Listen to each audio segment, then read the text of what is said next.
Hello everybody, I'm back.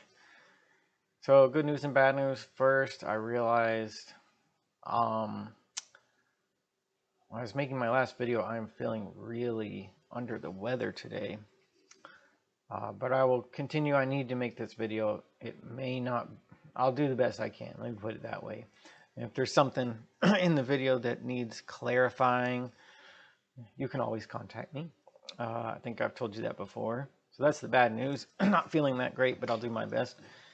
Good news is my cat is spending the afternoon with me. Look at that.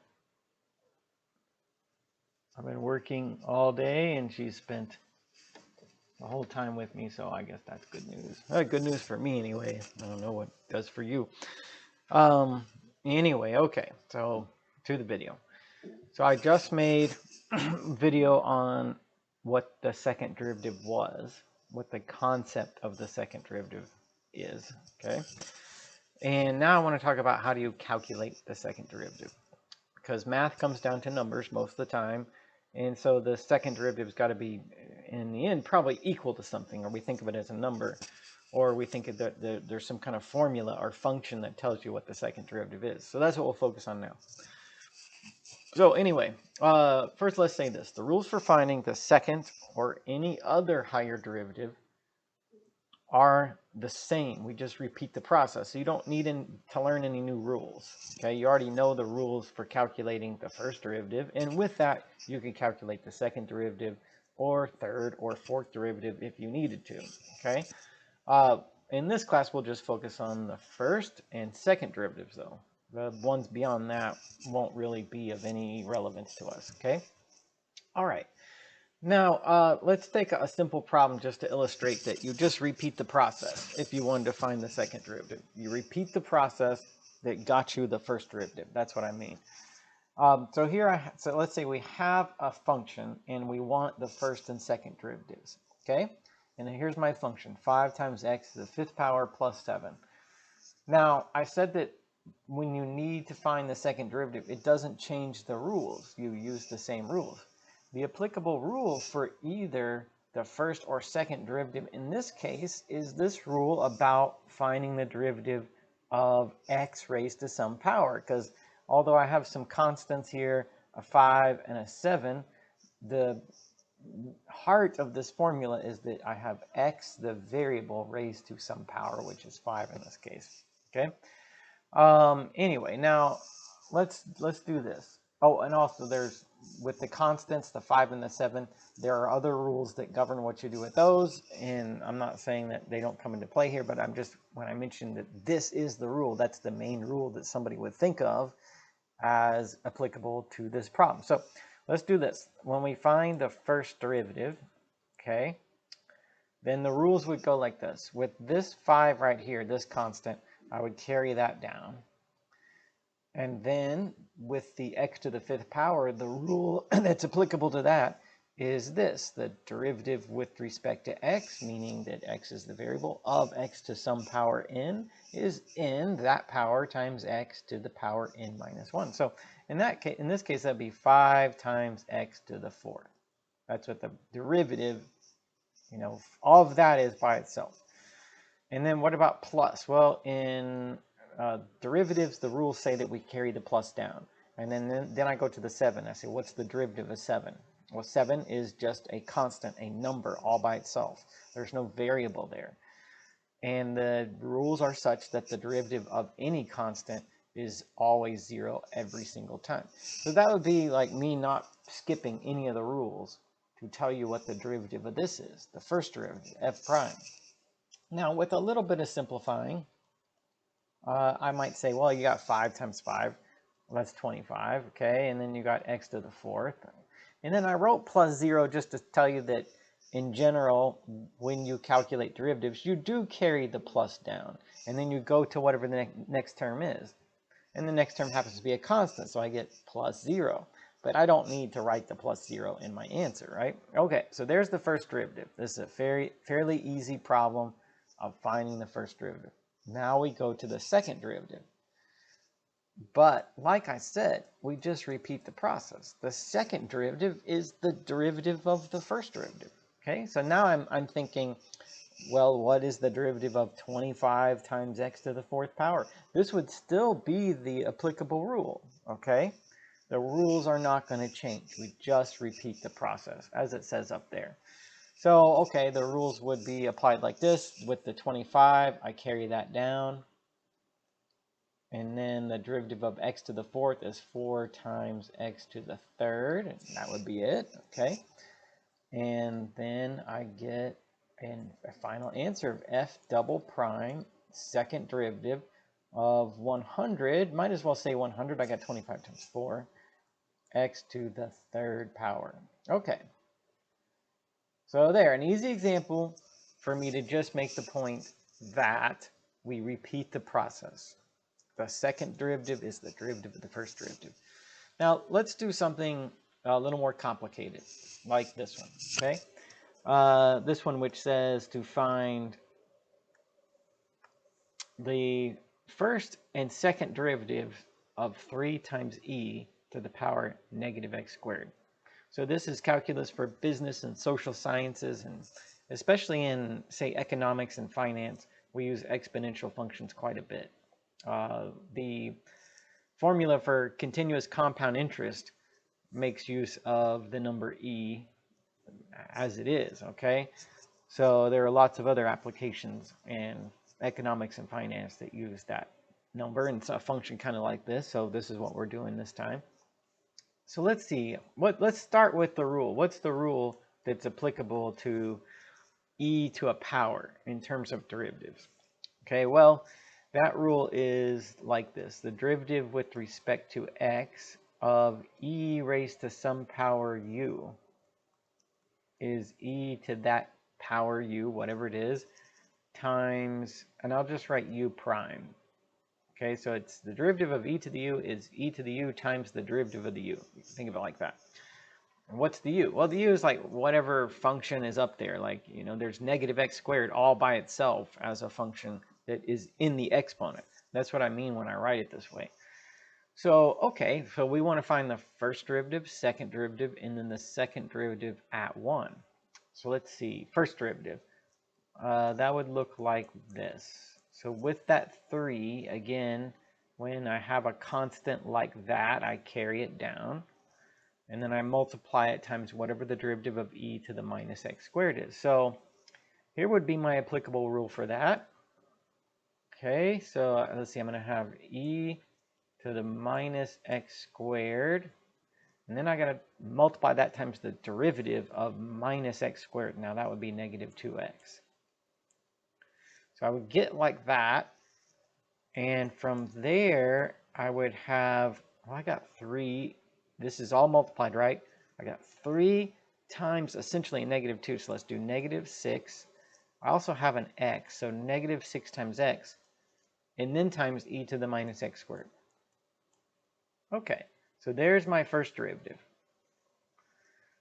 Now, next, if I wanted to find the second derivative, I would use the same rules that would be applicable to the first derivative, whatever they are. Now, in this case, when I'm looking at this, and I'm saying to find the second derivative, I have to find the derivative of negative 6x times e to the minus x squared. Then for that, on its own, I would have to use the product rule. Now, I think that that realization is worth pointing out and writing down. Okay, so let's say when we look at this, the derivative, and I want to find the second derivative, I'm going to have to use the product rule. Okay, yeah, I mean, that's because it's like one function, which is negative 6x, times another function, which is e to the negative x squared. Okay, so product rule, think of it like this. Negative 6x, e negative x squared. The way I usually write the product rule is that I say the original function that you're taking the derivative of is f times g. One function times another one. And then the product rule is f prime g plus g prime f. So the derivative of this is the derivative of negative 6x, whatever that is, times g plus the derivative of e to the negative x squared, whatever that is, times f. Okay, so all right, let's do that. So my second derivative should be like this. F prime, what's the derivative of negative 6x? So the rules are such that it's just negative 6. Okay, so negative 6, but then times g, but g is e to the minus x squared, so I get e to the minus x squared, and then I have addition plus. Then I do g prime, and so I have to take the derivative of e to the negative x squared. Well, this would be my rule for that, but we've already done that. Like the derivative of e to the minus x squared is e to the minus x squared times negative 2x. So let's do like this. Negative 2x e to the minus x squared. But even if you were starting from scratch, there's your rule for the derivative of e to the minus x squared. It's right here, okay? And then times f, but f is negative 6x. Okay, so I've got my derivative, and that's it. This is the second derivative. The only other factor that might be in play is simplifying this, okay? All right, so let's see. Can I simplify this? Can I combine these numbers? This is the answer. It's just a matter of writing it the simplest and shortest way possible, okay? So I realize there are some things I can do. Like over here, with this, I can't really simplify that one. So negative 6 e to the minus x squared. I'll just copy that down. But over here, I've got like a negative 2 times a negative 6. So, okay, that's 12. I'm going to get the number 12 out of this. Okay. And then x times x, that's x squared. Okay. And then I've got this other factor of e to the minus x squared. So then there's that, right? So let's think, is there anything else? Like, keep in mind, we want to write the answer in the shortest, simplest way possible with the least amount of things in it. And I do notice that I can do a little factoring. I've got some common numbers here. Like I've got this e to the minus x squared term, and both of them. And between 6 and 12, there's a common factor of 6. So I'm going to factor out everything that's common, and then that will finish it off. So let's see. Let's do 6e to the minus x squared. Those are the common factors between those terms. Okay. If I factor that out, I'll get here a negative 1, and here I'll get 2x squared, like that. If I pull it directly out, this is what's left over. With factoring, you can always check it by multiplying it. So if I re-multiply this, then I will get what I had in the previous step. So then I know that it's right, okay? One more thing, I think that this is probably fine, and I'm comfortable with that answer. If you're working a problem on MyMathLab, I think it would accept it if you put it in like this. It may even accept it if you put this previous step in, but I think this is probably what it would want. The only other thing is in math, like we normally don't write leading terms to be negative. We just write it as the next term with a subtraction. It just seems like there's a little bit less stuff there if you do it that way. So let's do 12x squared, or 2x squared minus 1. Just because I feel like I should show you the way that people would most likely write it. Okay? All right. Now, so I've got the first derivative and the second derivative at this point. Last thing is, what's the second derivative at 1? What's its value when x is 1? So that shouldn't be too hard. Because, well, that would just be a matter of letting the variable x be 1 in this and seeing what I get. Okay. So I would get, let's see, put 1 in, I'm going to get 6e to the minus 1. All right, if I put 1 right there, 1 squared, 1, all right. And then 2 times 1, so I'm going to get 2 minus 1. So I get like that. 2 minus 1 is 1. So let's say f double prime 1 is going to be 1 times 6 times e. So let's just say 6 times e to the minus 1. That will do it. Okay. I can never be 100% sure, oops, how MyMathLab is going to insist that you write things. It may be that this is what is looking for. I can't be 100% sure. I think this is probably okay, but it'd be worth me pointing out anyway that e to the minus 1 power can be written under the bar, underneath the 6, as e to the positive 1 power. So just to be sure, just for my own peace of mind, I'm going to say that it may be expressed this way. And it wouldn't be bad if you knew that that's another way that you can think of this. Okay, that's the trouble with math. There are lots of ways to write stuff. So let's try this one last, okay? So same thing, I want to find the first, second derivatives and the second derivative at a certain number, okay? Now, I did say when I started the video that the rules don't change when you find higher order derivatives. So the rule that I think would be applicable for either the first or second derivative would be the rule that tells you how to find the derivative of x raised to a power, right? And we've already seen that in the video, but I feel better writing it down. There it is. Like, so x raised to any power has derivative of n times x to the power n minus 1. That should be all I need. Now let's see. So first derivative, f prime. What about that negative right there? Well, that's kind of like me with this 3. When you have a number times a function and you find the derivative of that, you carry that number into whatever the derivative is. So let's see. That's a, what is that minus right there? It's a negative 1. It's a number that's just sitting there. So I'm going to carry that along. And then I'm going to use this rule to find the derivative of x to the power 4 over 9. So I would bring that 4 over 9 down, and then I would take 1 away from it. So, I would have 4 over 9 minus 1, and 1 is 9 over 9, right? So I'd get 4 minus 9. That's negative 5 over 9. So I'd get like that. Okay. Let's see. Anything else? Simplifying it. Not really. I don't think you can do a whole lot to simplify this one. Let's just write it negative 4 over 9 times x to the minus 5 over 9 power. Okay. There's our first derivative. The only other thing I can think of that may come up is writing this with a positive exponent, okay? And I feel better saying it. I feel better telling you just in case. But, maybe like that. Maybe sometimes somebody would write it like that. I don't think it's going to matter for my math lab if that's what you happen to be doing. But it could happen. Okay, so that's f prime. Now, if I find f double prime, it's not going to change that rule, right? I mean, I'm going to take this power, I'm going to bring it down, I'm going to subtract 1 from it.